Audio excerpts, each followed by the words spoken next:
Matthew Martin, and the news is good.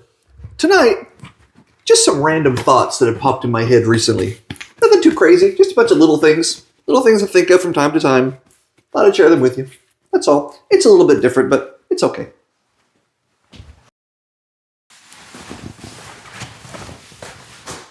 I wish Planned Parenthood would reorganize themselves into being an adoption agency. That way they could at least live up to their name instead of being a shrine to Molech. Ignore that. My friends online who complain about not having Chick-fil-A after church need more Wednesday night Bible study in their lives.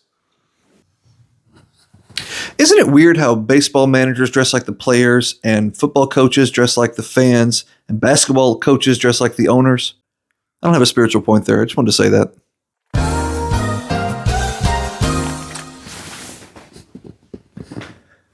I think too many Christians worry too much about succeeding and not enough about living. Like, you'll hear them say things like, oh, I just want to get a star in my crown. I'm going to do this good thing so I can get a star in my crown. You know, it's not an actual crown, right? You're not going to get like it's not a crown. But even if it was, you'd cast it at Jesus' feet anyway. So it seems like the priority is all wrong there. Don't worry about succeeding. Just worry about living. You know, don't worry about planting the biggest tree. Just sow the seed. Yeah, don't compare yourself with someone else. Don't try to be better than some other Christian. Just be better today than you were yesterday. Yeah.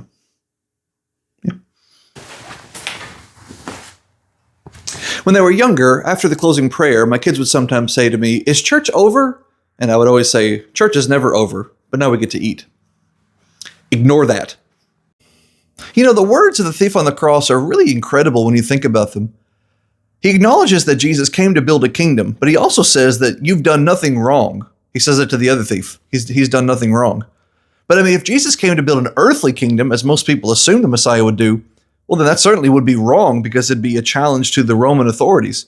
So it makes me wonder, does this guy think something spiritual exists about the kingdom that no one else seemed to be grasping? Did he understand the spiritual nature of the kingdom? I don't know. That's something interesting. Remember me, he says. Remember me when you come into your kingdom. He says this to a guy who's about to go and die. Like he's, hours away as far as he knows from dying. But he says, remember me when you come into the kingdom, which that also implies life after death. So here you've got this guy who understands that Jesus has done nothing wrong, is the builder of a spiritual kingdom, and will give us life forevermore. That's a whole sermon right there. You know, the context of Philippians 4:13 is not about winning ball games or climbing mountains, at least not literal ones. It's about recognizing that you are where you are and that it's okay if things aren't going great and that in the end, God is in control, so just trust him because through him, you'll accomplish what he wants you to accomplish. And with his help, you can get through all the hard times that come when you don't accomplish everything you wanted. I don't believe in self-esteem. I do believe in self-respect, but that's not the same thing. I believe in Christ esteem. Yeah. When the disciples of Christ were put on trial for the crime of following Jesus, Saul of Tarsus was their accuser and their adversary against them. He would later say that when he attacked them and argued against them legally, no one defended them. Acts 26, verse 10. Later, Saul would be converted to Jesus Christ and become a faithful apostle and disciple of the Lord. Later still, Paul would be put on trial, and he would be executed for the crime of following Jesus.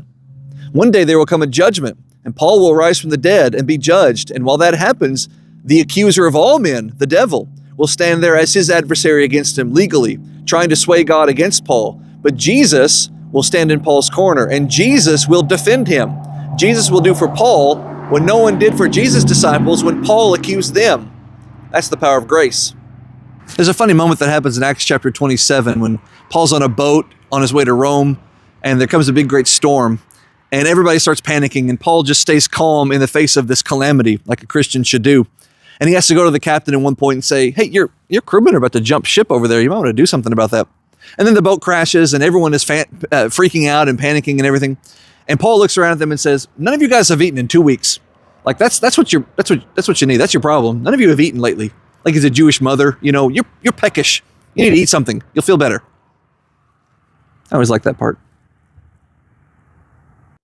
I record these videos a month at a time. It's why I never change my clothes in each video. It's because I'm just knocking them all out at once, like 20 videos at a time.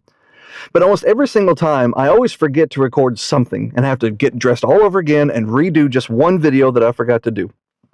Do you ever forget? Happens to me. Happens to everybody. Nobody's perfect. But you know who never forgets is the Almighty. He never lets things slip from his mind. His memory is perfect. He never loses track of time. He's not limited to time. God pointed to the rainbow and he said, that is a memorial, after he saved Noah. And he said, that's a reminder that I will never again flood the earth. But it's not a reminder for God. It's a reminder for us. When God sees it, he's perpetually reminded in that earthly sense. But really it's for us to see and for us to remember. It's a memorial for us to have in our mind. God never lets those things slip. David wrote a beautiful Psalm 25, where he pleaded for God to remember and be merciful to him. Psalm 25:6. There's no danger of that, though. God is going to remember us. His memory is perfect. He's not going to forget who he is and who his children are.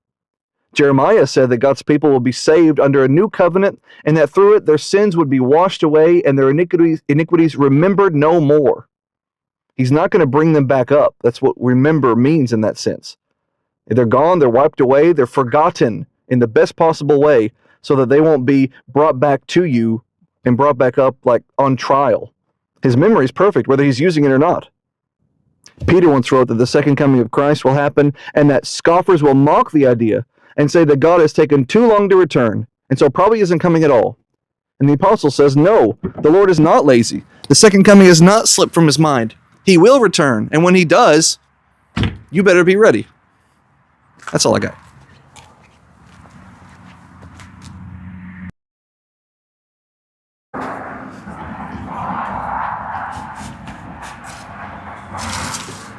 There's some kind of a creature right there.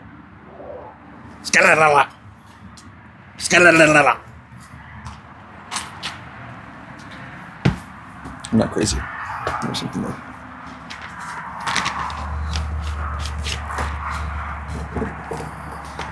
This doesn't feel very natural. When disciples in Jerusalem stood against the apostles... One more time.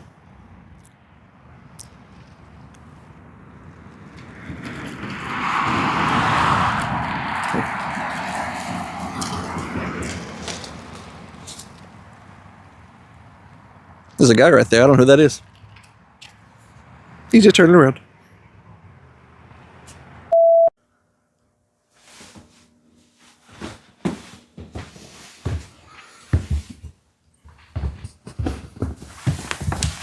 Oh.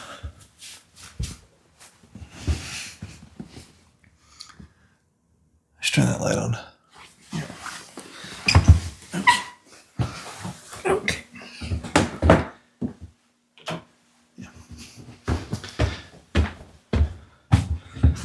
It's slippery. Oh. Oh.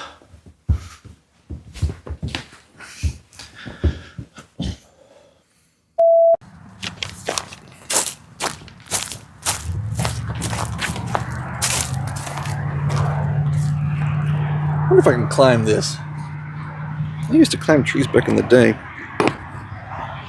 Oh, right there. Here. No.